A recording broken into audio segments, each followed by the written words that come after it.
You are listening to the Angie Chu Podcast Radio Network.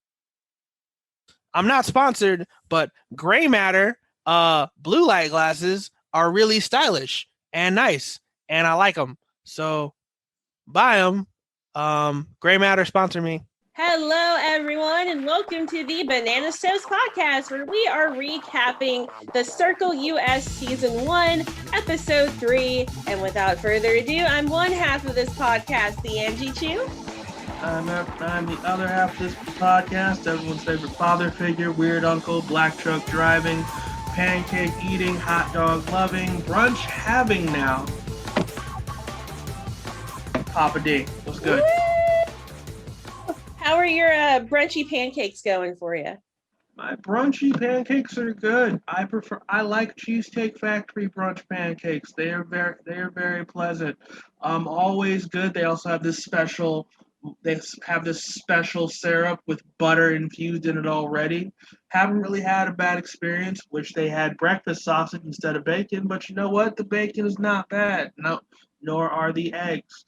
That being said, Cheesecake Factory is the only place I will go for brunch, to be completely honest, for breakfast, because crowd isn't that bad. Where if you go to another brunch place like, let's say, First Watch, Zeg's, even Shoney's or Highland Mornings, all these places are going to be packed to the gills with people. And you know what? Even when COVID is no longer a thing, which, P.S., let's face it, it's not. It's always going to be a thing to an extent, despite the fact we're opening back up in Kentucky on June 11th. I'm like, it's just one of those things. Before then, I was deeply introverted, just didn't like dealing with crowds and a crap ton of people. You know what? That's why, I was a breakfast person. But you know what? Brunch is for friends. Okay? Just acknowledging that brunch is for friends. So it is what it is. I will say, in terms of brunching, because I'm extremely not a morning person, and neither is my husband, and by the grace of God, our son is also a second shift natural person. So he goes to bed at midnight. He wakes up at noon. It's amazing. I love it. If you go to First Watch, yeah, I'm scared to have another child because another child might wake me up at 4 a.m. every day. You love it now. You're not gonna love it when he has to go to school at 7 o'clock in the morning. Oh, I'm going to hate that regardless. I hated going to school at 7 a.m. I was like, do I have to do this? Yes. But yeah, First Watch is my favorite. And for anyone who hasn't been there or doesn't know their hours, First Watch serves until 2:30 every day, and then they close. And Yes. Most people go between about 8 and noon. So if you're a First Watcher and you don't want the crowd, roll in about 1 o'clock. A lot of people have already dispersed, but it's early enough where you're not being those people to the kitchen staff where you're rolling in right before they close. So they're still more than happy to cook. You're not inconveniencing them, but you get a table within minutes instead of there's going to be a 45-minute wait. So that's my First Watch feel. You can also honestly just, if you like First Watch, just honestly order to go. During the pandemic, that's all I did, like everybody else. If you want to go there, I recommend go. What I'm going to say is I'm going to adjust that from what I've seen when it comes to First Watch. Between 8:30 and noon is when it's really full. 9 a.m. because 9 a.m. especially is when everybody's awake. But if you get there between 7 and 8:30 in the morning, you ain't got to deal with that many people, and it's great. Service is good. You get your food, you get your drinks. If you're weird like me, I personally love drinking water out of a coffee mug just to fit the aesthetic and make me feel more adult, despite the fact I don't drink coffee. Just makes me feel better. Okay, just makes me feel more adult. Hi, I'm here at Mac. I need a cup of Joe. Am I tired? Not really, but this fits the mood of 7:30 in the morning, because I don't need you thinking I'm a morning person and I'm actually super awake right now, because then you want to talk to me and I'm like, no, I don't want to. I'm up, but I am not in the mood for any type of conversation. It's like getting a haircut at 7 o'clock in the morning. Why are you talking to me? I mean, I'm no disrespect, but why are you talking to me? No. Cut the hair and be cool. Cut the hair and be cool. There's no need for a lot of conversation. It's 7:30 in the morning. Okay, do not talk to me until 9. No, not even an exception. Don't talk to me till 9. I'm slowly showing my age with like music. I feel in the morning, and before anyone's confused, because I just got at the store today that I don't look my age again. Papa D and I are both the same age. He just turned 31. I'm almost 31, and the first time I noticed it a few years ago, I was driving somewhere with my husband. It was like 8:30 in the morning, and he put on Slipknot, and I made him turn it off and put on Stone Sour. I was like, it is too early for this music. And I like Slipknot, and I had listened to them that early before, but all of a sudden my body said no. And a few days ago, I had been listening to BTS the night before, and I get in the car. It's about 10 o'clock with my son, and BTS comes back on. I went, and like turned it off and put on Frank Sinatra. And as I started driving, I'm like, I'm getting old. I'm getting old. I'm turning into that turn that crap off. It's too early person. And I don't know what's happened to me. First of all, there's no age limit on that. There are children who I guarantee are like, no, I do not need to hear WAP at 7 in the morning. I used to be like a Skrillex at 7 person though. Oh my God. Okay, you know what? Skrillex was somewhat easy listening compared to some of this other new age stuff they know. Let's start the day off right. Let's get some Bruno Mars. That's what I like. That's what I like. like let's do some Bruno Mars in the morning, and we ease into some Lil Jon and the East Side Boys towards noon. Okay, we'll ease into the BTS for you, or the freaking Gwar and Slipknot for me. Yes, I am black and I like me some Slipknot and some Avenged Sevenfold. I ain't ashamed. Oh yeah. Yes, I like some headbanging music. I have no shame whatsoever. Hashtag no shame. I have rock lyrics tattooed on my body. I can't say anything. No, I'm not going that far. But no, let's start the morning off with some Bruno Mars, some Adele. Okay, let's slow it down. Let's not shake ourselves awake out of that beautiful haze of just getting up in the morning after sleep. No, we're gonna ease our shit into this with some Lindsey Sterling, with some Adele, with some Bruno Mars. Want to go super old school? We'll go with some Otis Redding. What y'all know about that? Yes, we'll go with some Otis Redding. Maybe some Justin Timberlake, some like from that 2020 album. Just some slow stuff. Chris Stapleton. We're not going hard yet. There's no need to hit the ground run. We're not hit the ground running type of people. We're not The Rock who, the minute he puts 2 feet on the ground, the devil goes like, oh shit, he's up. Motherfucker, we gotta go. Like, he's up. He's bringing his own hell with him. Hot damn. Like, nah, we're not hit the road running kind of people. We're gonna ease into this. We're gonna ease into this shit for a minute. Okay, there's no need to be rushing. Like, no, I gotta hit the gym, clang and bang, take over the world by 9 a.m. No, okay, world's gonna be there by 9 a.m. I will work on that shit then. Right, it's 7. This is me time. We're gonna calm the fuck down and ease into some shit. Well, speaking of people that don't know how to slowly ease into shit, let's talk Miranda. Miranda. Oh my God. The tequila with no chaser. Like, oh my God. Like the straight shot. I don't care. I'm shooting my shot. I want to know some stuff about you, and I ain't afraid to ask. Because social media. Oh my God. I will say, like, because I've mentioned, like, with a lot of the other cast members, like, how do I feel about them? Would I hang out with them? Miranda, I do like Miranda. I would be friends with Miranda. I think she'd be a lot of fun, but she would also be one of those friends that always gets me in trouble, where I have to be like, you did what? You did what? Because she I mean, editing did her dirty a few times where she is like, I think that went really well, and it did not. And I feel bad for her, but I love her. So this episode starts where the other left off. You know, we at the end of episode 2, they were like, everyone's getting buffered except one person of the new player's choice. And as Sammie is like, well, you know, I hope I get picked because I don't want to be buffered. All of a sudden, her circle screen turns into the spinning wheel of death, and everyone's just spinning and spinning, except for Mercedes. So Mercedes is, you know, the VIP of the evening. A black box arrives at her door. She's wondering if it's a sex toy, and it might as well have been, but instead it's Prosecco and a chilled wine glass. You know, Miranda opens a conversation and she says she chose Mercedes because she's funny, kind, and also very beautiful. Similar to how she did with Antonio, Mercedes realizes she can get like another number on her side by these people having the hots for her. So she starts to flirt back with Miranda. Miranda's loving this. And meanwhile, everyone else just goes to bed early because they have nothing else to do.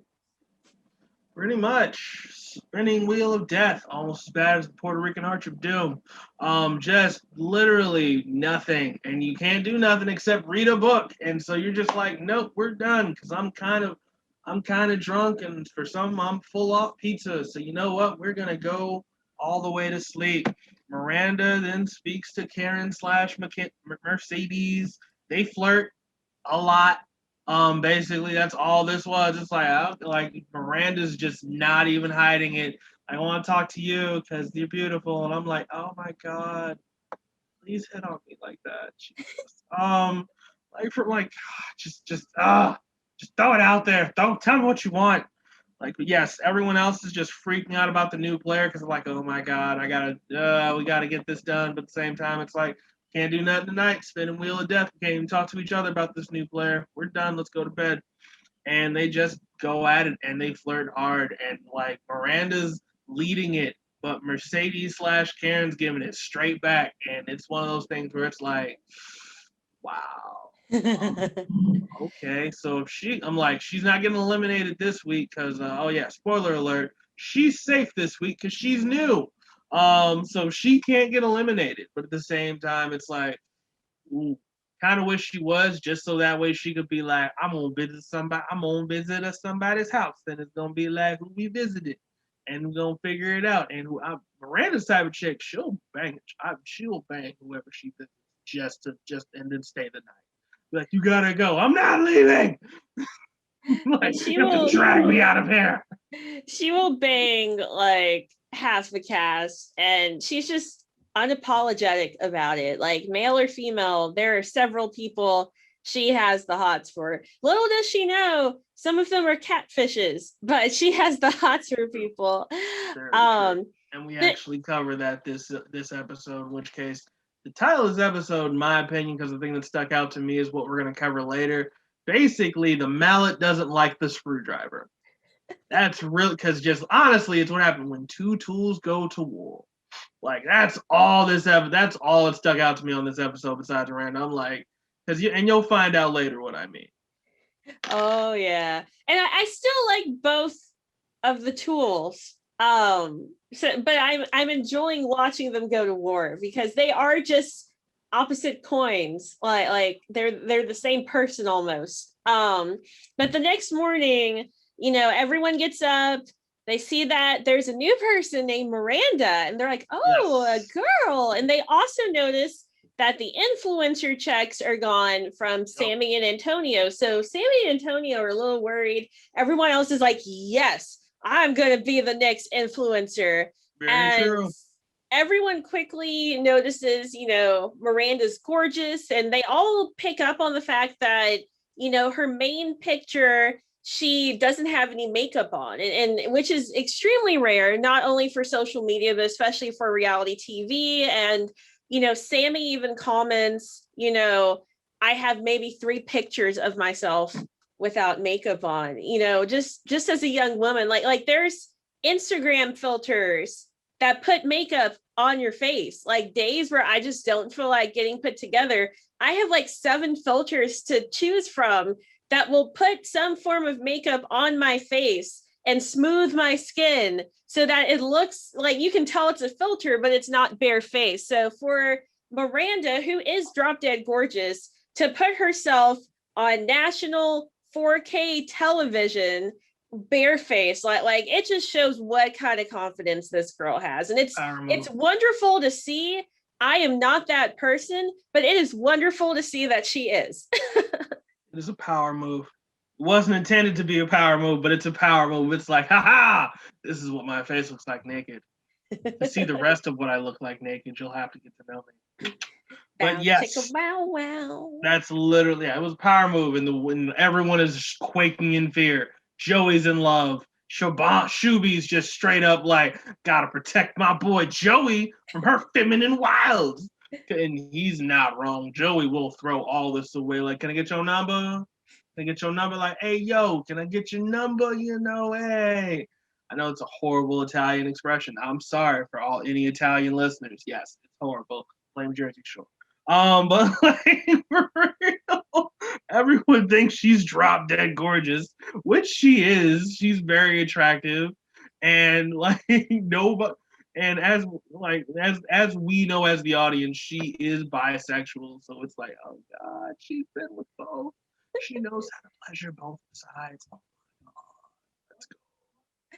So then, she's like, I need to get to know these other people. And if you remember at the end of episode 2, she was wondering who to meet, who to reach out to. And so one of the people she had mentioned, other than Mercedes, was Antonio. So she decides to start her morning with him because in his profile, he mentions, loving to cook. He's been roasted by Joey for having the hot dog emoji and cupcake emoji next to that. But Miranda messages him and asks him if he can help her poach an egg.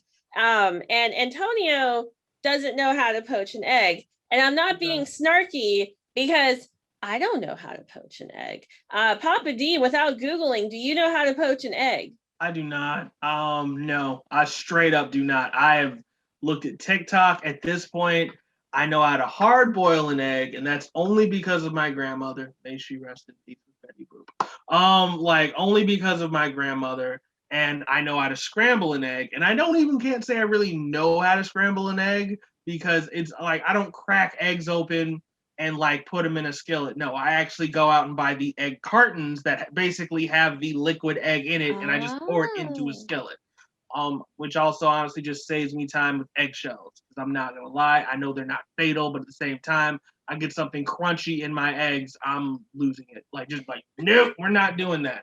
I also have seen where if you hard boil an egg to where everything's solid in there, all you have to do is technically, if you just crack open the top part of it or the bottom part of it, and then technically squeeze it from the top, you can just squeeze it out of the entire shell. It pops out. Really? I saw it on TikTok. I know. I need to do that. I eat so many hard-boiled eggs for just like easy protein, and I'm always just like taking like 2 minutes just peeling off the shell. Like I need to try that. I've got like 4 of them in there. I'll eat one after we record this. Yes, it's you gotta hard boil it, you gotta crack the bottom, and then like I forget how you do it, but like you literally just kind of push it from the top and it'll just like kind of just pop out with minimal eggshell on it, if any. I'm just like, oh, that is dope. Now, at the same time, you do have to be careful because if you pop it, of course, and it like hits a hard surface too hard, you have egg everywhere and like, what the hell? So I mean, like, proceed with caution. But yeah, saw it in a TikTok video. Didn't look fake, so I'm like, dope. I reckon, but no. Short answer is no. I do not know how to poach an egg. That's something I'll have to Google if I feel like trying. Give me a scrambled egg and call it a day. I Googled it, and it's one of those things where like I'd have to literally be doing it as I follow the steps to be confident in it. And when I hard boil and scramble and sunny side up an omelet already, I just have such a low desire to add poaching to my repertoire. But Antonio is just like, add some salt and pepper and whisk it, and you're good to go, winky face. By the way, you're beautiful. I love your pics. And she's like, you don't know how to poach an egg, but thank you. And she starts flirting up, and she wants to see his eggs, if you know what I mean. She's like, you were my second pick for the after party. Who do you like best? And Antonio's like, oh, I don't have a favorite, so maybe it can be you. And she's like, well, Mercedes has my heart, but you can be my number one guy. And I'm like, oh my God, this is a horny episode. A ridiculous episode. Like, part of me is low-key kind of shaming. Like, no, Miranda, come on now. Damn it. I mean, I get you're single, but at the same time, like, come on. Don't be that person. Don't be that person that's gonna flirt with damn near everybody. Just basically just like, if I make everyone horny for me, they won't vote me because they vote me out because they're gonna think they have a shot at getting up in this. And I'm like, oh God, no, baby. The thing is, I think it feels genuine for her. Like, she is flirting with almost everyone, but I think she does have at least a lustful interest in everyone. Whereas you see like Mercedes, aka Karen, like playing it up towards Antonio and Miranda, where there's not really a connection there, but it's like, yeah, I'm gonna keep you guys on the hook. Like, I think Miranda really would spend an evening with these people and get to know them and then show them a good time after dinner. Like, I think it feels genuine with her interactions with them. Yeah. Oh God, it's hard to read her. I know she basically said, I fall hard, I fall often, and it hasn't worked out so far. Part of her interest, I'm like, okay, so you're that lesbian. I'm like, or you're that bi woman, where it's like, I guarantee she falls for women. Falls hard for women. I refuse to believe she falls hard for dudes. Dudes, I feel like it's more of a controlled descent, like, oh, he's nice. It seems okay, let's see. And it's like, oh my God, you're amazing and beautiful, and you excite me in every way. Oh my God, just sit on my face. And I'm just like, it's okay, because I feel like I do that sometimes. Like, you're beautiful. Oh my God, like, you're beautiful. Oh my God, please be interested in me. Please be interested in me, universe. I don't ask for a lot, damn it, just give me a shot. But yeah, no, like, for real. It for me, it's hard to read. I get that you're saying she's being genuine. Maybe she is. My thing is like, I'm like, I just like, that's the type of style I don't want you to play. Now I get it. If it works, it works. But I'm like, no, don't do that. Don't be that person. But it is what it is. But yes, they flirt a little. They talk about the after party. And, Antonio finds a creative way to basically say without saying, I don't know how to poach an egg, to where I'm like, I have no game, because I'll be like, don't know how to poach an egg. I can hard boil it, scramble it. Well, if Antonio's me, that's all he knows how to do. I can't do a sunny side up thing. I've seen videos, but it's like, nope. That's my Can't make an favorite omelet one. either. Scramble an egg. I can't make an omelet. Well, I learned to make an omelet on accident. That's a story for another day. But and Antonio, he gives her some advice. So I hope she did make some kind of yummy egg. And then we cut to a morning soak sesh and the inflatable hot tub. This is just, I it was so funny to see it because it's this high budget production, but this is just literally like the $400 Intel inflatable hot tubs that you can buy from like Amazon and Home Depot that like I know people with this. I've been tempted to get one. And he's just having a soak. He starts talking to Chris. Chris doesn't seem to know there's a hot tub. And he's like, excuse me, what? Like, so we know where Chris is hidden. And they just have like a really nice casual conversation. Yes. They declare themselves to be in a bromance. Yep. They're like, we're going to be the next influencers. and Yup. protect each other. And Yup. you know, Joey, because I started to wonder like how far will Joey take this? Is he playing it up or is he serious? And he's like, I'll be the king to your queen. And I'm like, oh, okay, it's a genuine friendship here. But it was nice just to see this kind of casual convo between these two, because these are two people where they both seem nice enough, but you wouldn't expect them to gravitate towards each other. So it's nice to see them like reaching out to each other. It is. I'm gonna say they probably blew their entire budget on like the 7 apartments they had to rent in a building, like the top 2 floors, not counting the whole like influencer room where it's like, what about the upstairs? We need a hot tub. Get the $400 one from freaking Amazon. Call it a freaking day. It's only gonna be one of them. They have their entire own apartments with TV, with literally video monitors, cameras, all this crap. We can afford, like, if they complain about the hot tub, we'll get another, as in another contestant, not a hot tub. But yeah, no. And then my thing is like, Chris is low key flirting with this dude a little bit, and I'm like, oh shit, how's Joey gonna take? Joey takes this in stride.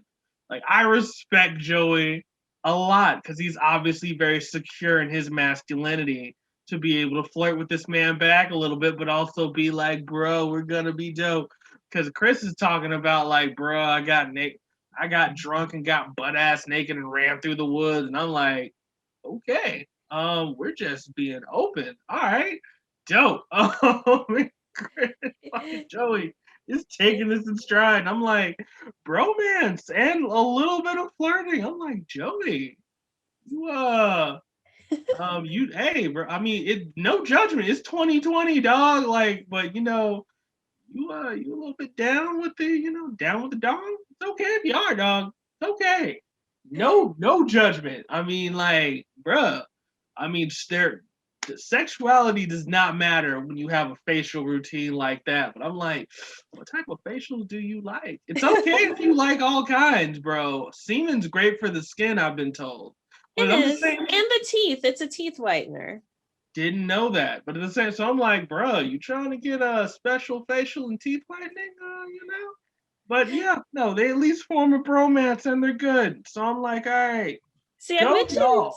I've mentioned on the past 2 episodes that Joey, the first time I watched this, I didn't like him, and he very quickly started to grow on me and turned into like one of my favorites by the end of his duration on the show. And this was the episode where it really started turning, where like, unfortunately there are stereotypes, and he's acting like, a Jersey Shore bro, in the beginning. And, the second episode, even though I laughed, his like RIP to our dead homie Alana, and he's still kind of, overly broing it. But this episode where you're starting to see more of his softer side, like this is the turning point of Joey for me, seeing how he reacts to people like Chris and Shuby, especially. Like, this is when I'm like, okay, Joey. Okay, let's see what's going on. In the end, I'm like totally team Joey. So it's nice to see him starting to do that transition all over again in this watch through. Speaking of Shuby, we also have a small conversation between Rebecca, aka Seaburn, and Shuby. And Shuby was partying so hard the night before that he has lost his voice. He has partied himself hoarse by screaming and dancing in his apartment. And Seaburn, as Rebecca, mainly converses, but also flirts slightly, just to kind of lure him in and let him know, I'm going to keep you safe if you keep me safe. Like, we've got new blood coming in. Let's protect each other, hashtag, stick together. Yes. In which case, all I'm thinking is, because part of me, honestly, what I'm thinking is, Shuby's not showing any actual attraction to these people, which is what I like. He's just like, oh, that's nice, and then like just keeps moving forward. I'm like, Shuby, you innocent, good-hearted soul. Jeez, I'm like, oh my god, Like after this show, Shubi, Shubi, I hope finds a nice, wholesome woman to just hold him down and just ride off into the Indian sunset with, in very nice base colors. Because side note, from what I've seen about authentic Indian, Middle Eastern, just chic and garb, they have some of the dopest, brightest base colors and just I've ever seen in fabric. Like their blues are ridiculous, and reds and pinks and greens, like they're very colorful things, and I love it, digging it, bro. Like shout out to like the Indian culture, like for real, y'all are amazing. But I would love to one day just like vacation in like Mumbai or something and just go to the outdoor markets. Like I just want to go to the markets and shop, and I would be so happy. Honestly, I'm good with that. All I want to do, go to an Indian paint party. Just go to a party. Yes, where they Holly. throw like freaking powder paint. I think you have to wear some like white garb, which is even better because it's like I'm gonna wear this, I'm gonna get painted up, and I'm never washing it again. Just gonna Febreze the heck out of it. We're keeping the color, but like, yeah, no, for real. And then also secretly, I hope he gets into a throuple, and like you have the nice chick who he's married, and you have like the side chick they both know about on the side that secretly corrupts him because it's like you're so wholesome. Oh my god, I must corrupt. My little dirty. I'm like, because you deserve it, damn it.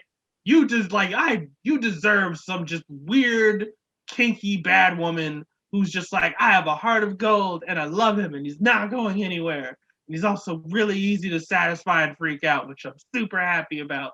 Same time, he knows he's a good person. He's not taking any shit. Like, fuck yeah. Go, you Shubi. But anyway, yes. Shuby is not falling for anybody's feminine wild, but he is trying to sit here. He's making friends and he's making alliances, including Mercedes / Karen and Chris, because she starts a chat with him later, and him and Chris calling it Mama's Boys, which, like, let's be real. You can't have a group called Mama's Boys without motherfucking Joey, because he is a self-proclaimed Mama's Boy and freaking proud of it. Just Italian dude who loves his mother, goes to Sunday dinners, and you guarantee that's a 5-course meal where you take breaks in between, unbuckle your pants, and be like, oh God, okay, that was good. We're going back in. Okay, we're going back in. Let's go. But yes, basically she checks to make sure they have no hangovers, and they talk about Miranda. You know, like, oh my God, new blood, what's going on? And basically Mercedes reveals she met the new girl. Chris is like, oh my God, you met her, what's good? But Mercedes is able to sidestep and navigate to where, like, haha, I didn't answer any questions about the new girl. What was said, just told you I met her. And they call themselves Three Musketeers because they're going to try and stick together. Yeah, this was a fun scene, and you know, we're really starting to see how much of, you know, a good politicker Mercedes Karen is, where she is, you know, learning so much from all these people and giving away very little of her game. Like so far, no one has said, I wonder if Mercedes is a catfish. There have been people who don't like Mercedes, but she has kept her stuff under wraps. Like she is very clever in that regard. And this also, you know, helped her with an alliance with Chris and Shuby, because since she just openly admitted, like, yeah, I was at the after party with Miranda, she seems really cool. They're like, oh, Mercedes feels like she can trust us to give us this info. And that strengthens their bond as well. We also see that Shuby, you know, openly is like, Miranda seems like the type to just play the flirt card. I have to keep Joey safe. He's my bro. And Chris just flat out admits, like, I'm a little wary of her. I don't know if I trust her so far, especially with all this flirting. And Mercedes just kind of promises both of them, like, I'm going to play it safe. I'm not going to let her manipulate me or influence me. You know, we're going to stick together. Yep. And you know what? It's a smart plan, because basically, like, Mercedes is really just weary of everybody. But at the same time, of course, she has to be because Mercedes is really Karen, catfish. It's just like I gotta be careful with everybody because it's like they could try and get to know me and then it blows up in my face. I'm just like, good, let it blow up in your face. I do. I can't stand you. I know you don't like catfishes. Which catfish do you like more currently? Are you Team Rebecca or Team Mercedes? If you had to pick one, which one do you like more? If I had to pick which one I like more, I gotta go with Mercedes. And the reason for that is because at least Mercedes is a woman, for the love of God, and she's a lesbian, and but like I can't get behind Rebecca and Seaburn because that's too real. That is way too real. Rebecca / Seaburn is half a dozen other just ne'er-do-wells and hoodlums and evil individuals who are sitting on plane tickets across the country preying on lonely guys like Stans and Bills and Ricks who are just looking for a genuine connection and are willing to put up their money to freaking fly somebody across the country to meet them. And in exchange, they're just gonna Rebecca is just gonna go to the airport, claim the ticket, fly there. And what'll end up happening is just like what happened in Malcolm in the Middle. They're just gonna walk into the air. They're just gonna walk out of the gate. Just la la la la la. See the guy holding up the sign, Rebecca, like Rebecca. Gonna be this nice innocent guy with glasses. And if they're lucky, maybe they'll be like, have a nice day, dude, and then walk right past him. But more than likely, they'll just be like, "Oh, that dude's waiting for Rebecca. Oh, well, sucks to be him. Hope he eventually finds her. Whatever." And then just walks by, and then just goes like, "I'm about to enjoy Denver, Colorado. What's good?" Like, oh my, like I can't. Seaburn's too real. Seaburn's too triggering. Mercedes isn't much better, but at the same time, at least if she flirts with women, she has a girlfriend. Oh my God, no! Like Mercedes is not much better. Period.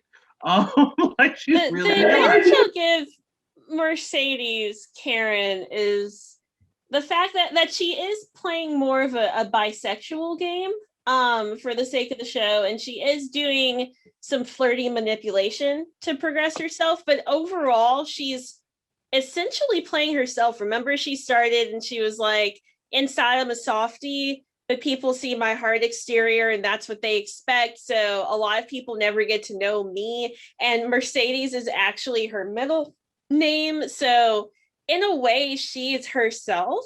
Whereas Seaburn is literally like, we see him in this episode, like thinking like, how would Rebecca actually respond? I'm gonna add a hun, that seems more feminine. So like I like them both. I genuinely like them both. I think they're both fun characters, but I have to give it to Karen more. She's the least catfishy of the catfishes. Whereas Seabird, I do enjoy him, and especially his attire and antics. It seems like he's always got props and weird goggles and giant dinosaur slippers and onesies and stuff. And I'm just thinking like, this man didn't pack any normal clothes and I love it. Are you a cosplayer, sir? Like, what's going on? Am I going to see you at a convention post COVID?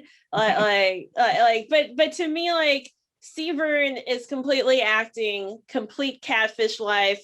Karen, there's some realness to her. There's some realness in Mercedes to her. There is. Like I said, if I gotta pick a Mercedes over freaking Rebecca. Just because they're both triggering. They're both people I don't want to deal with. They're both they're both the reason why I don't ever fall for anybody on the internet. Period. Like I'm not gonna do it. Like the Catfish movie alone was enough. The Catfish series on top of that was icing on the cake. This is just a 2020 example version of why I'm like, you can't trust anyone on the internet. Not really. If you're not meeting in real life, if you can't meet them in real life, assume they are a dude named Bob in a basement with glasses just sitting on here having fun. Do not. That is it. Do not assume anything else. But yeah, like I'm just like I don't like either of them, to be completely clear. But if I have to pick one or the other, Mercedes I dislike a little less than I do Rebecca, because at least it's the same damn gender. Like literally Rebecca / Seaburn is like, I gotta make these boys. I'm like, stop right now.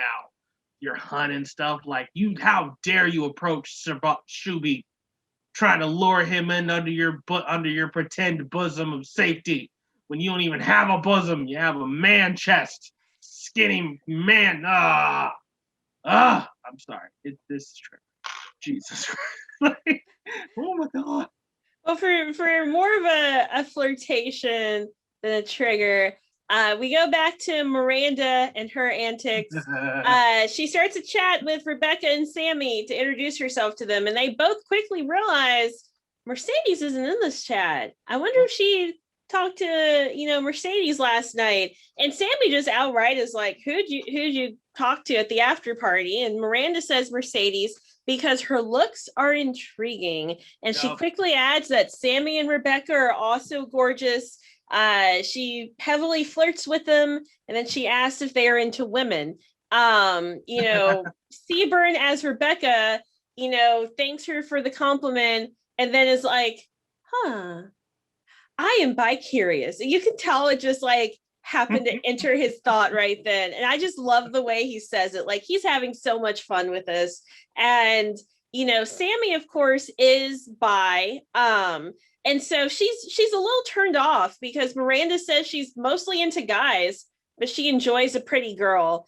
And I know several, bisexual friends who hate this kind of mentality of like gay for a day and stuff, or, people who just like to make out with other, women who make out with other women for fun.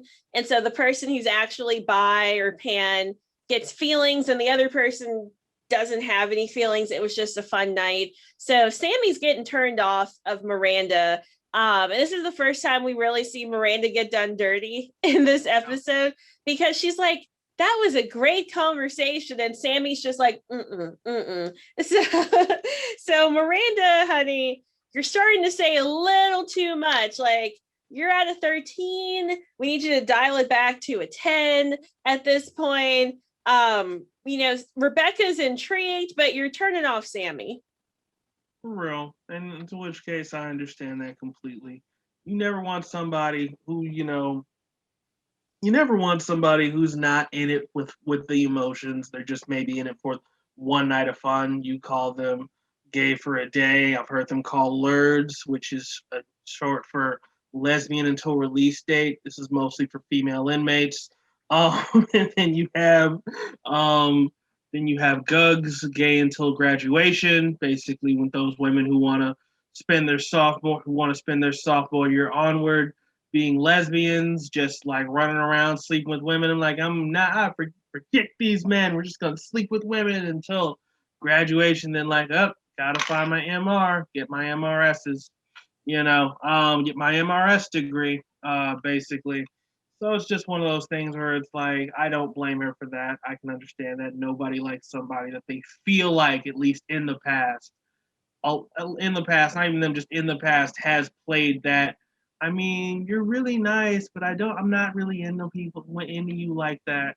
Like, nobody likes that, period. When you find out somebody's not into you, like, as in not even into your sexuality, you're catching feelings, and they're just like, we just had a little bit of fun, made out a little, and like, we gave you, she did hand stuff, but that was it. And like, what the, no, like, I gave you my heart with that hand stuff, damn it, like, no. And then like, you was like, it was just fun, and like, but I'm really into him, literally into him, as you turn down this hot woman. It's like, yeah, okay, I get why you're triggered, I get why you're upset, I do not blame you at all. So it is what it is.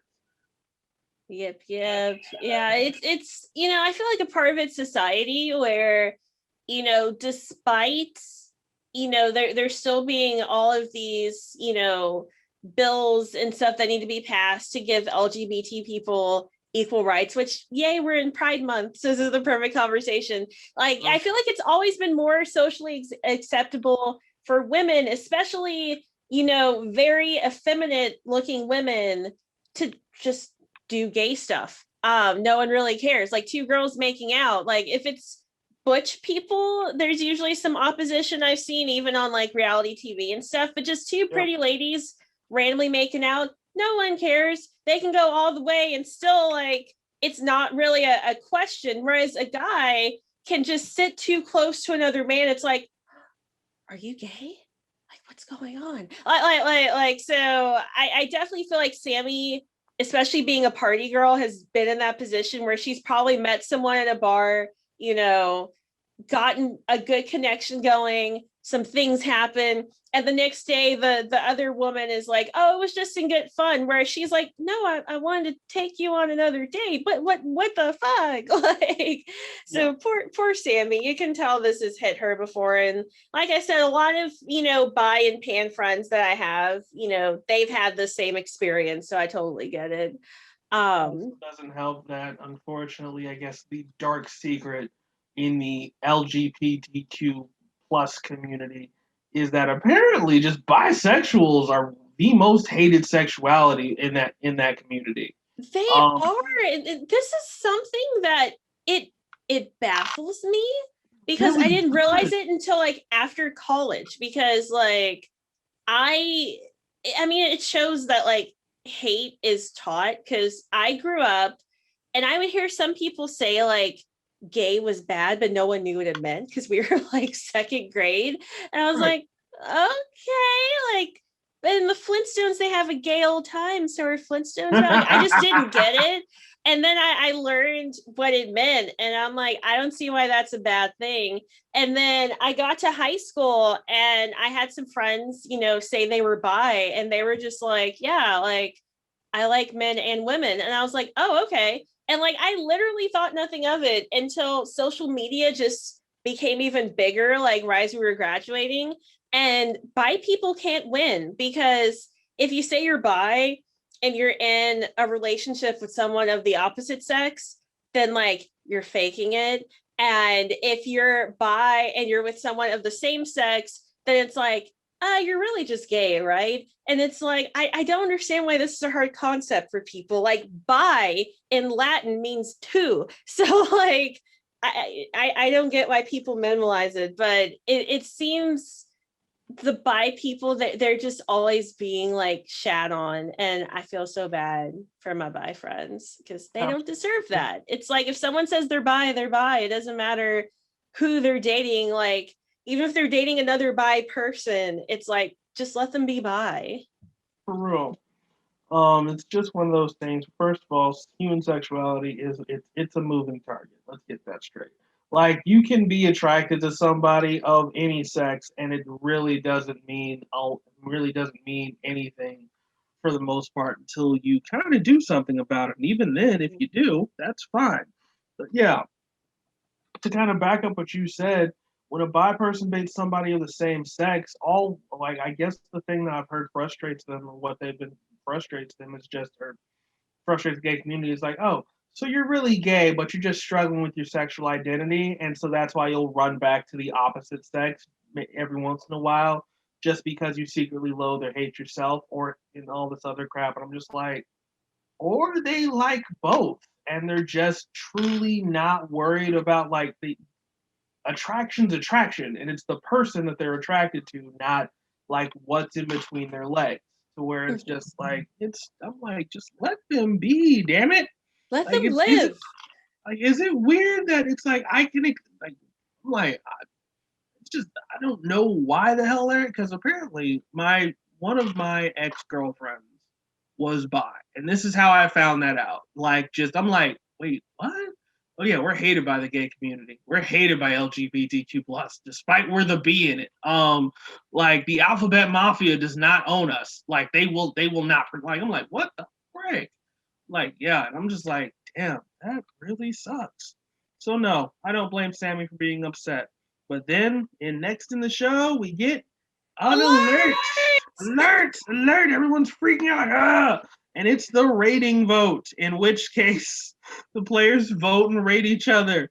And in this one, This is where the tools come out to play. It's the hammer versus the screwdriver. And good God in heaven, it is so hilarious because they do not like each other. And we can tell they don't like each other because they put each other last. Literally. I'm just like, it's the tool calling the tool the tool. If this isn't a definition of the pot calling the kettle black, I don't know what the hell is. Joey and Antonio, in my opinion, are two very big tools.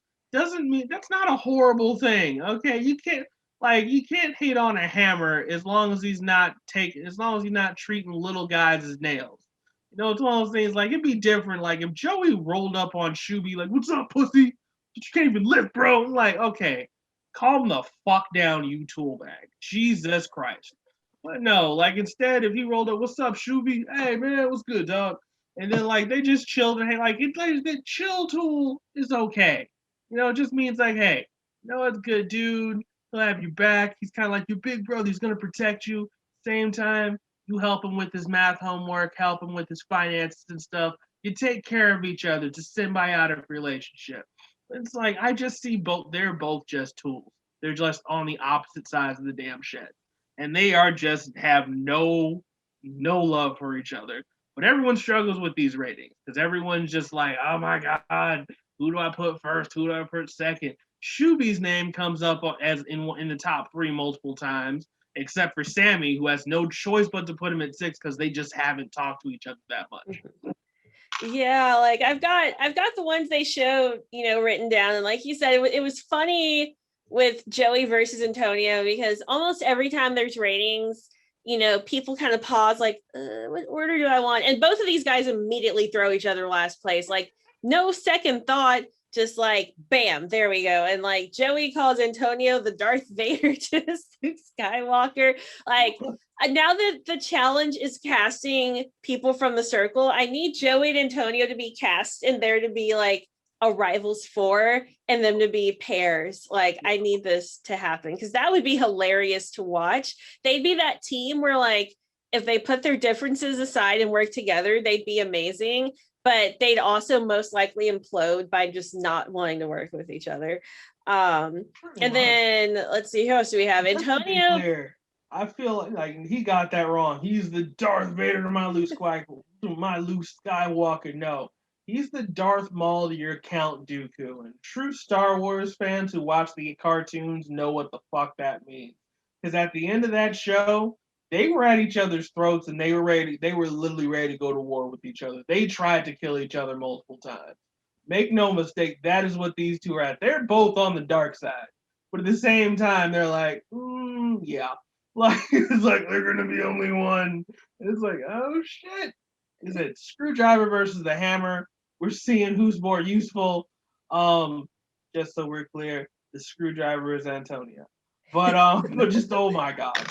Like, this is just, it's crazy, but yes. So after he puts Joey in 6th, Antonio puts Mercedes in 4th because she never would outright promise, to protect him as a number 1, which he kept, trying to get out of her, like, can we be number 1s? And she was always very elusive. So he doesn't want to completely write her off, but he's like, I can't give you full protection until I know you're fully protecting me. So Karen's strategy is backfiring just a little bit, at least with this guy. Someone who has formed a nice bond with Mercedes is Chris. He says she's a badass bitch and puts her in 1st place. Joey, after their nice little chat, puts Chris in 2nd. So he's doing well. Shuby and Rebecca, their chat went well. He puts Rebecca in 2nd place. But then, Antonio really likes Shuby. He puts him in 1st. He really has a bond with Shuby. We don't see in here where Joey put Shuby, but it's alluded to. It's probably 1st place. Most likely. Sammie, though, as you mentioned, put Shuby 6 only because she hasn't really gotten to talk to him. He's the one she doesn't really know.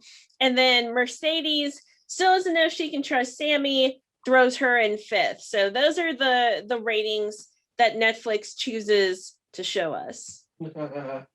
Correct. In which case we find out the results later. But in the meantime, also one thing that happens is let's see here. Joey and Shubham basically chat. They, check in with each other about like, oh my God, how the ratings go. Joey like low-key had a heart attack, same old, same old. Basically solidifying their bond with each other. And I'm like, yeah, basically big brother, little brother, alpha, beta, who's who, depends on the situation. Um, but yeah, basically they're rolling with each other, and I'm like, oh, you know what? I'm okay with this. Then the game pops up of just ask me anything. Basically, what ends up happening is each player gets a chance to be anonymous and throw one question at whatever player they want, and the player will never know who the hell it was. Good God in heaven, this is when the claws come the hell out. Oh yeah. Jesus Christ. I've got these written down. I do want to add a note that just for you and anyone watching who hasn't kept up with these people and you're wondering like what's true, what's false. One cool thing, I won't say how these guys do on the show, but I will say the friendship between Shabam and Joey is 100% authentic. It's been about 2 years since the show was filmed for them. They are still close now. They hung out before COVID. Now that COVID's letting up, as recently as I think like 2 or 3 weeks ago, they were hanging out together, IRL. So this friendship we see forming where they're like brothers, like big brother, little brother, it was not for the cameras. They actually did make a bond, which just makes it that much more special to me. Like I loved watching it my first watch through, and then I followed them all, realized that, and made watching it these next 2 times like even better, knowing like this is a real friendship. But Absolutely. ask me anything. People get dirty, especially the longer things go on. As usual, this is a game that went on for a good hour, so we just see the juiciest tea moments. So Chris, gets anonymous mode first, and he asks Rebecca, "Are you really shy, or is that a front for easy likability?" And this is something that comes up again and again and again as long as Seaburn is on this show. People wondering, is she really shy, or is she just pretending to be shy because she's hiding something? Is she a catfish? Which she is. And Seaburn as Rebecca says that growing up, her twin sister did all of the talking for her, so she never really got to find her own voice. Now, fun fact, which we'll learn at some point on this season, the real Rebecca is a twin, does have a twin sister. So this didn't completely come out of his ass. He was like, she really does have a twin. And this answer seems to placate a lot of people. A lot of people are like, oh, that makes a lot of sense. That's really nice. And in reality, like that is how it would go. If you have that more talkative twin, the other will be more shy because they don't have to talk for themselves as much because they're normally together for the most part. So good on Seaburn for deflecting as quickly as possible and picking something that's semi-true because the real Rebecca is a twin. But this is the first of what's going to be many times throughout Seaburn's duration of the shy factor coming into play. Yes, and throughout all this, Antonio literally is like, oh my God, I'm about to throw up. Basically calls her fake, and I'm just like, you're not 100% wrong. Same time, calm the fuck down with the toxic masculinity, dude. It is 20 fucking 20. Toxic masculinity does not live here. But yes, basic and like this reinforces the tool factor that is Antonio. So it is what it is. They don't show Joey, and that's fine. But yes, the next one up is Mercedes, who gets asked who she believes is a catfish, and this is where the buttholes just pucker up because now it's like, oh, who the hell is? And basically, Mercedes just comes out and says, "I think everyone is a catfish." Basically, sidestepping the entire question and just being like, and I'm just being like, "Oh my God, okay." Yeah, Um, Shuby calls this the politician answer, where you yes. answered and didn't reveal anything. So you didn't lie, but you didn't reveal anything about you. And Miranda hops in at this point with another poor flirting attempt, unfortunately. And she's like, maybe Sammie's the catfish because she's too good to be true, winky face. And Sammie's offended because she's like, now No. everyone's going to think that I'm a catfish. And she's not just not completely offended. wrong. She's triggered.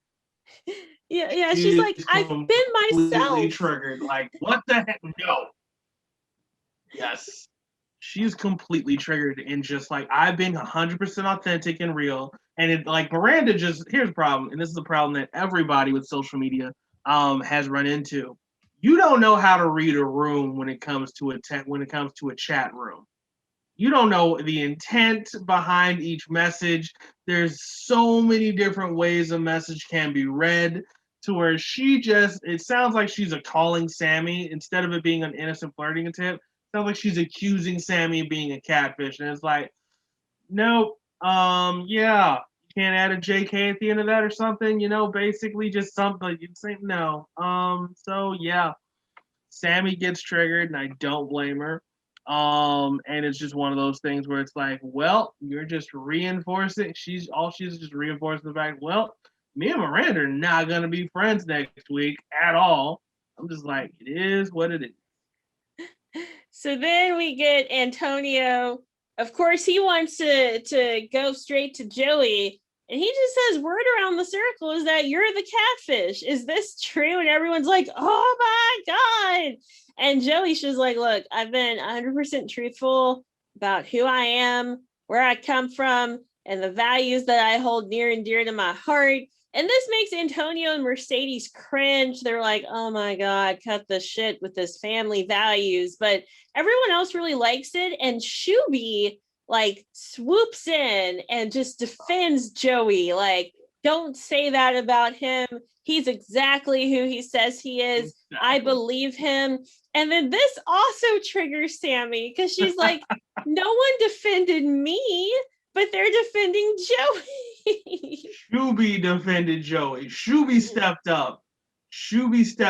Defended his big brother. And Joey saw him like, Shuby! Shoe bomb, bro. Yeah. What's up? I see you over there protecting me. I got you, dog. I got you. In which case, spoiler alert, we never see anybody ask Shuby a question. But I'm assuming it wasn't that bad because I'm assuming if it was bad enough, I'm hoping Joy would turn and say, hey, don't you go after my boy Shuby. I will stomp you with these freaking shoes, all right? I will stomp a mud hole in you and walk you freaking dry like a goddamn pasta sauce, marinara, Italian. Ugh. Like, I'm so sorry for any Italian listeners. I truly, yes, I'm horrible Italian. And I should not be enforcing these stereotypes. Unfortunately, Jersey Shore beat me to it. Blame MTV. Like, for real. Blame MTV, Jersey Shore, Snooki. We got a situation. And I'm like, yes, we do. This show is stupid. Like, get out. It is so dumb. And I'm sorry to make a joke about this, but it is so dumb. God literally took his index finger, put it on the freaking Jersey Shore, and said, I want this entire place messed up. And he sent a giant hurricane to fuck that entire damn coast up. And it fucked up the t-shirt shop, the entire Jersey Shore pier, everything. Like they do the aerial maps over it, and you're like, wow. That show built up so much bad karma. Nature, to correct itself, had to said, we're wiping all this off the map. You're gonna start the entire fucking shit over. Get it right and keep them motherfuckers away from Jay-Z if you don't want it to happen again. Just like literally just the path of destruction through that. I forget the name of the hurricane, but the path of destruction was like, this was divine intervention. This was nature saying Jersey Shore is not okay. Get the hell out. But yeah, basically. Hurricane. It's New Jersey. Sandy, Hurricane Sandy. That sounds right. Yep, Sandy came in like that weird ex that one of the weird exes that situation had and was cheating on and was like, you gonna fuck with me? Fine. I'm gonna fuck your entire fucking world up. All right, I'm gonna take out your t-shirt shop. I'm gonna take out your gym. I'm gonna take out your entire motherfucking state. All right, scorched earth and hair weaves for all. Swear to God. Okay, dead ass. And just took out everything. And for all of our Jersey people, I'm so sorry if this accent offends you. I'm horrible at them. And you know what? I'm sorry. MTV and Jersey Shore beat us to it. It is what it is. But yes. But for real though. Shuby defends Joey. I don't know how. I'm sorry we got that far off topic. I mean, it was pretty much on topic because I've been making Jersey Shore references too. And the other great thing about this scene and Shuby defending Joey is even though we haven't seen them interact as much, Antonio, feels a certain way towards Shuby and like even rated him number 1 in the ratings they just did.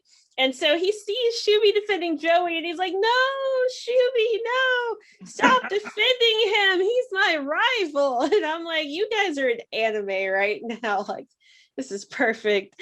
And then Mercedes decides to stir the pot a little with Antonio because she's trying to figure out where his head's at, and she's like, have you solidified any worthy alliances? And if so, with who?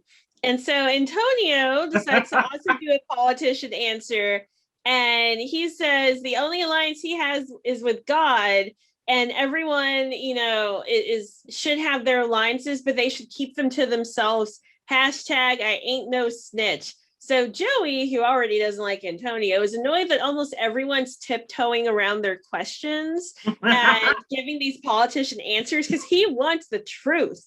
And Mercedes just throws out, hey, Antonio, if you can't be honest, then it sounds like you're the catfish. And this worries Antonio because this was apparently the last question of the night. So he's like, this is going to be stuck in people's heads. Like if he's not the influencer, the influencers are going to go in saying, I wonder if Antonio's a catfish. And trying to defend himself, he spills out his life story. He has his high school, his graduation year, basketball effects.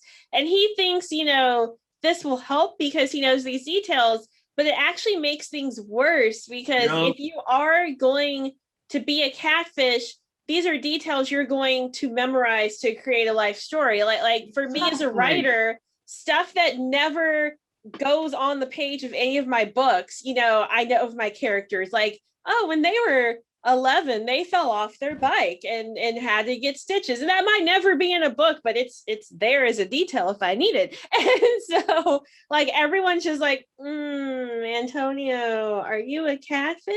What's going on? Just rolled out this entire backstory like you had it in your pocket ready to go for this exact situation. What the hell, bro?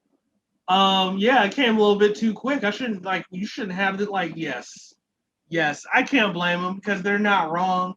All right, I'm not gonna sit here and lie to you. While I'm not a catfish, I have about 6 backstories, 6 totally believable backstories in my back pocket, just in case I need them for whatever fucking reason.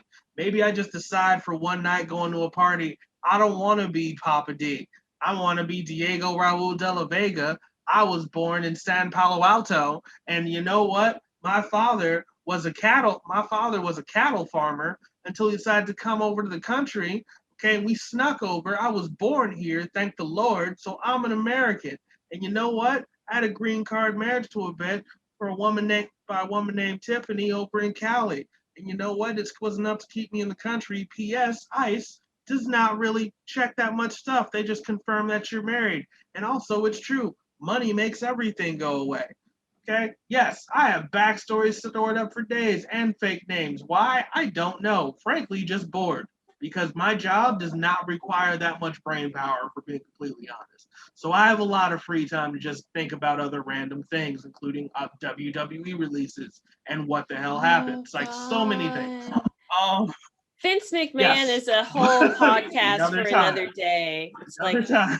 what is that But man yes, doing? no, point is like, yes, like that backstory that he just pulled out, which is real. That's the crappy part. It's so real, but yet it's just fake. It's just suspiciously real enough to be fake, if that makes any sense. It's like, we got that story queued up pretty quick. What the hell, man? What you doing? What you going on? What you about? What you about? We shouldn't need to know. We shouldn't know this many things about you that quickly and that easily. I think you're a catfish, dog. Talk to me. And it's like, and yes, basically, this ends the night. This ends like this is left in the air, just like whoosh. And like we don't know what else happened with other questions. And frankly, the show didn't care because this got left in the air, and everybody's just like, and everybody just goes to bed angry because they're trying to recover from all the claws coming the fuck out. Yeah, and to end the evening, Shuby winds up shooting a DM to Sammie, which is monumental because they haven't really gotten to talk yet. And he was like, "Hey, I don't think it was fair, that Miranda called you out like that in front of everyone. To be fair, like she's been kind of giving me vibes that maybe she's a catfish, and she just said that to throw people off your trail." And Sammie, thanks him for reaching out to her and talking to her. But she admits, it really sucked that no one stood up for her, especially when just right after that, he stood up for Joey. And this kind of dawns on Shuby, and he starts to just feel really bad, about what happened. And he apologizes to her, like, yeah, I see that now. I'm really sorry. And Sammie's like, oh no, I've really upset him. And she tries to make him feel better. And they have a nice little interaction. Shuby says he hates the public group chats because it's hard for him to fit in the groups, and he prefers just one-on-one interaction. Sammie tells him, she completely understands that because her day job is working with kids with autism. So she witnesses every day what it's like to be different and sometimes not fit into a group. Shuby thinks this is an amazing career. This isn't something most people say. And he's like, that means you have a big heart. And they bond and they really start to get their connection going. Just so we're clear, at this point, Shuby could probably have most of the chicks in this house. Like, Sammie would date him and be like, he's so nice and he's so sweet. And I'm just like, go, Shuby, for being an authentic, nice human being. Like, yes, this is a whole ass mood. Like Shuby is, we all should be trying to be. Like, I'm not here for clout or fame, dog. I'm here for $100,000. Make no mistake, but I don't really like social media. Which is actually funny because of what comes next. Basically, we get another alert. Ratings reveal. And we find out how the entire house rated each other. And in number 7, we got Mr. Antonio, the screwdriver tool. It's like, oh God. And then we skip to number 5. What? Yes, number 5. There is no 6th place. Why? Because guess what? Sammie got tied for 5. And they're just like, what the hell? This is some bull. Oh, damn.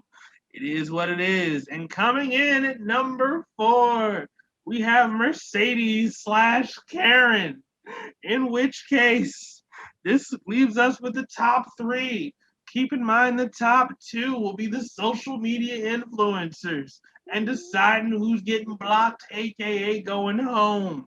In number 3, we have Rebecca/Seaburn. In which case, that leaves number 1 and number 2, aka dual number 1, as Chris and Shuby, and the house has mixed feelings. Mostly Antonio, because Antonio knows, damn it, I have a target on my back and the world thinks I'm a catfish. Meanwhile, Joey is like, I'm safe, I'm good. And for the most part, I'm going to say he is. I refuse to believe Shuby is throwing this man out. That being said, Antonio is in trouble. That I can be honest about. I also kind of think that the Catfish are in trouble because while Rebecca and Mercedes have both been checking in on Shuby, I think is, a little bit weary of him. And in which case, Miranda's lucky. Miranda's lucky she's safe this week. Literally, because I feel like Shuby be like, Miranda started drama and causing problems. She took out she's trying to hurt my best friend, Sammie. Yeah, she's gone in life, but no, she's not safe. not just for Shuby. Remember, Chris is the other one who's super weary of Miranda. So literally, if Miranda wasn't safe, I'm 100% positive she would have gone home and it would have been easy because they both would have been like, we don't trust Miranda. Send her ass home. Like, Miranda is very lucky with these two as the influencers that she is safe this week. In which case, that's where we leave the show. They have to decide who's going home, and they'll meet up on the next episode. In which case, I'm happy Shuby got social influencer. I'm also happy he didn't get it first because Antonio's right. Since he got it first, that put a target on his back because even after that was done, he was around the house kind of politicking, being like, yo, Mercedes, I saved you. Just something to keep in mind if you get the social influencer this next week, make sure you save me. So it's just one of those things where it's like it put a target on his back. We got Shuby and Chris. We got the God-fearing preacher who's also an LGBTQ plus member. Then we got sweet Shuby. Sweet, innocent little Shuby with a good freaking heart. And it's just like, what's going to happen? We literally don't know. This is a coin flip. Part of me thinks Antonio's going home. Joey's not. I'm calling it right now. I think Antonio, because I'm sorry. I get Shuby's cool with Antonio, but Antonio's starting a lot of BS. And honestly, I like being number 7. I get Shuby with 7 last week, but Antonio is kind of like he's on a lot of people's radars with the sideline answers and stuff like that. Refuse to believe they're sending Sammie home at this point because she honestly hasn't caused any problems, despite the catfish comment from Miranda, who's just trying to start some shit. And then honestly, that just leaves Rebecca /Seaburn and Mercedes /Karen, who I think they're both a little weary of at this point. They're both like, I don't know if I trust them. I feel like, maybe not even catfish. They just both feel like maybe they're just using their feminine wiles to keep them in the game, where Sammie's being real. Like I said, I'm going to call it. I think Antonio's going home next week. We shall see. I will not comment on that because I've seen the season twice before. Yeah. But I will say, because you've already gotten some rants on, the podcast for the circle. But longtime listeners know that we've both had rants on the challenge, and I've been pretty neutral on the circle so far because so far I've liked everyone. Of the 2 American seasons that have come out, my least favorite player of all time shows up at some point next episode. I just Googled it to confirm it's episode 4. So once our next person is voted off, someone comes in. I hate this person. If you looked at my Twitter when I was binging through this postpartum the first time, half of my tweets in my circle thread were ranting about this individual. God. I despise this person. I've learned I'm not completely alone by looking at some old Reddit threads. I'm interested to see what your reaction will be, but I don't think you're going to like them very much either. But things are going to be said when this person comes in. I get very triggered and have flashbacks to a lot of people I've met in life. And, oh boy. Why do I feel like this is going to trigger back? Why do I feel like whoever this person is going to trigger me and probably remind me of at least one of our mutual friends that we've had in the past? Just because, with everything you're telling me at this point, because I'm like, oh my God. Not really of one of our friends, but of the type of person some of our friends have dated. Like with you being, a good guy who has to deal with all of us when relationships go awry, especially in our early 20s. This was the person where you're like, why are you with this dickhead? And we're just like, and keep like going anyway, and don't learn the lesson. Like, me as a nearly 31-year-old, immediate red flags, get away from me, like kick away. And luckily some of the people on this cast immediately have their, red alert meter go off too. But I'm just like, oh God, I know people like you and I don't like this. Jesus. Now I'm both excited and afraid to watch this next episode. Oh God. But we'll see. We will see what other tool bag is about to show up on this show and make some trouble, and we'll go from there. And in which case, judging by this, will probably be the next episode of this podcast. Probably labeled "Let the Hate Begin." Just because of everything that's been said and the warning we have. But I'm excited to see who goes home next week, and we'll go from there. That's pretty much all I got, except, the classic hit 'em with them socials. So you can find me on social media at the Angie Chew. So YouTube and Instagram, I'm at the most.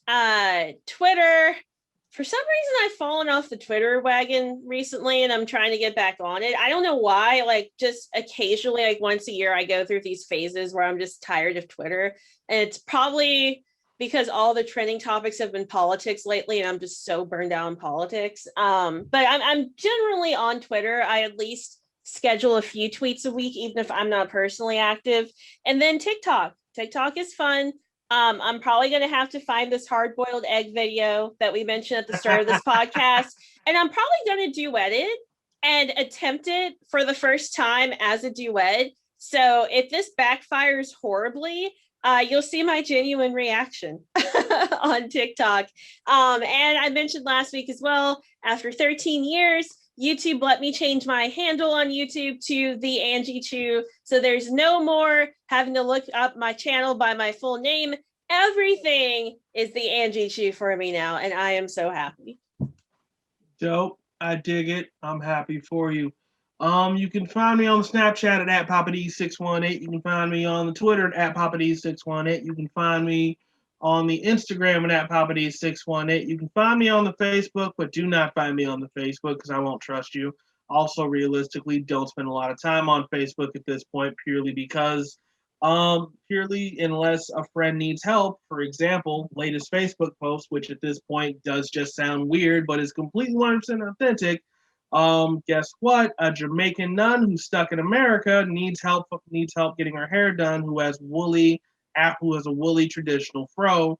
Please send recommendations on hair places within Louisville, Kentucky. Yes, it sounds random. It was random. And it's what happens when you have a friend who actually is a nun.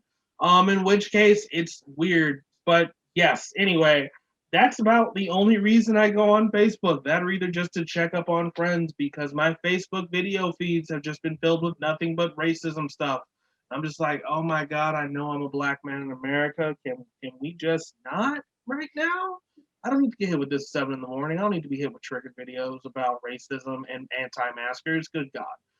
But also you can find me on the TikTok at PapaD_618. If you find me on the TikTok, send me videos of you riding your shop vacs, because I mentioned this to a friend earlier. Not gonna lie, TikTok is making me want to buy a shop vac. Why? Because frankly, they're stronger than the average vacuum. They're durable, and the only thing, they're easier to empty, and frankly, the only thing you got to worry about is changing out a filter or cleaning a filter, in which case, realistically speaking, I'll probably just change it out. But yeah, I looked at the only thing stopping me from getting them or getting the one I want is price, because I don't have an extra $150 to blow on a vacuum yet. But we will see. Yeah. I will say I've been loving. I didn't get a Roomba. It's called Eufy. It's the exact same thing but a different brand, so it's like $400 cheaper. I've been loving it, especially with 2 Australian Shepherds and 3 cats. So if you guys are looking for a Roomba, get a Eufy. They are on Amazon for like $110. Amazing battery life, clean super well. All you do is dump out the compartment and you're good to go. They come with replacement filters you can change out as needed, which I haven't needed to yet. So it was a good investment. But yeah, send Papa D your shop back videos. I For always real, love seeing what especially he's if you into on name TikTok. yours. Yes, I find random things. Now, I have found TikTok, which I'm super happy about because I'm like, yes, thick girl, hey. I'm like, you have H cup boobs. I'm like, hell yes. Don't you stop hiding them. Stop hiding them. P.S. Found Lady Dimitrescu TikTok, and I'm like, what in the hell? Like, I don't play Resident Evil or whatever the hell this game is, but I'm just like, so, but yes, the internet apparently loves this 8 foot tall, pasty white, big boobed, big boobed mama vampire, and I'm just like, I mean, there's a reason I like tall women, but at the same time, like 8 foot, I am completely okay with saying this. I don't have the equipment for that. I just don't. I'm not ashamed of that. Like 8 foot, you know that I'm sorry, that vaginal depth has to be greater than the average person. I refuse to believe at 8 foot it only has a vaginal depth of 9 inches. No, at that point, I'm looking like you're 8 foot. 1 foot of that is gotta be vagina depth. I refuse to believe otherwise. Because what in the ever loving hell? And I'm like looking at video of game footage, of gameplay footage, and I'm like, okay, I get the attraction. Hot damn, I've seen enough people cosplayer. Hot damn. I mean, like, can I just get a 6 foot version of that? I'd be okay with a 6 foot version, like 8 foot. I'm like, God, no. You need a 7 foot man just to attempt to just satisfy you. I'm more like a pet at that point. Damn. I need to I don't know if I'm gonna play Resi Village, but I need to at least watch it. But I need to ask people for a spoiler because I started watching Jacksepticeye's playthrough, and in the beginning, this is no spoiler. It's a family including a newborn, and you could tell something was about to happen with this newborn. And I was holding my now 3 months old. He was like barely 2 months old while I was watching it.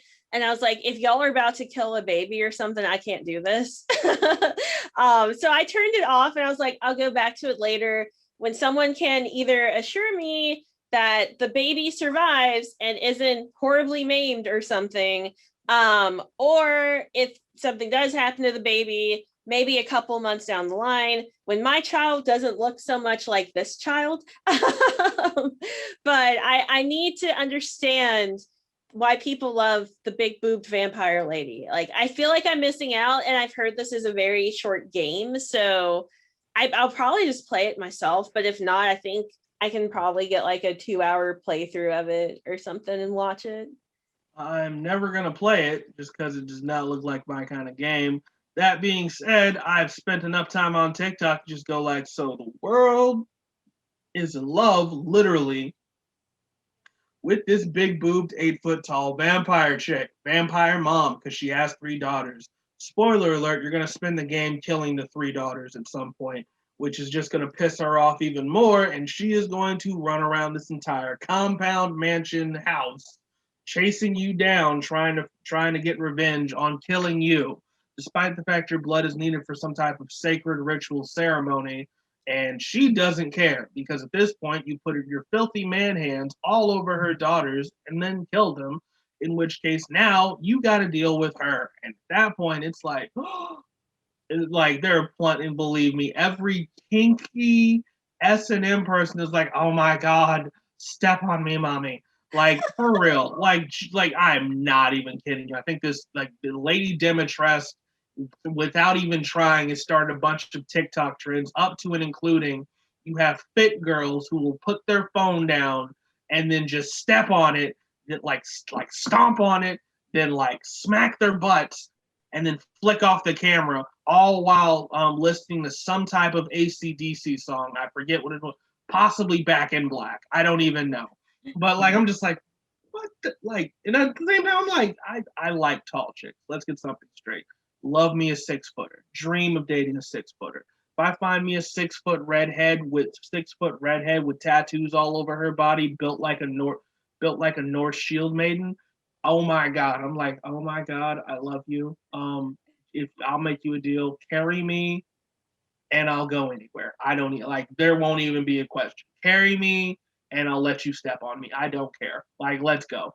But like at the same damn time, I'm like, good God. I'm like, I don't get sexually attracted to video game characters. At the same, and I just don't. I still am not. But at the same time, I'm just like, damn, like that is just 8 foot. I'm like, I like tall chicks at like anything after 6 foot. I'm literally just questioning, do I have the equipment to eat to just handle that? Like and you know what? If I don't, I don't. I was built a certain way. You were built a different way. Physically, we may just literally not be able to be compatible. We can be friends. I can be your emotional support Negro, and you can be my tall chick who hides me stuff off of high shelves and sometimes just lets me sit on her shoulders and I just want to feel super tall. And that's okay. We can make that work. I'm okay with that. Oh my God. But yeah, peace, love, and pancakes, y'all. Bye-bye.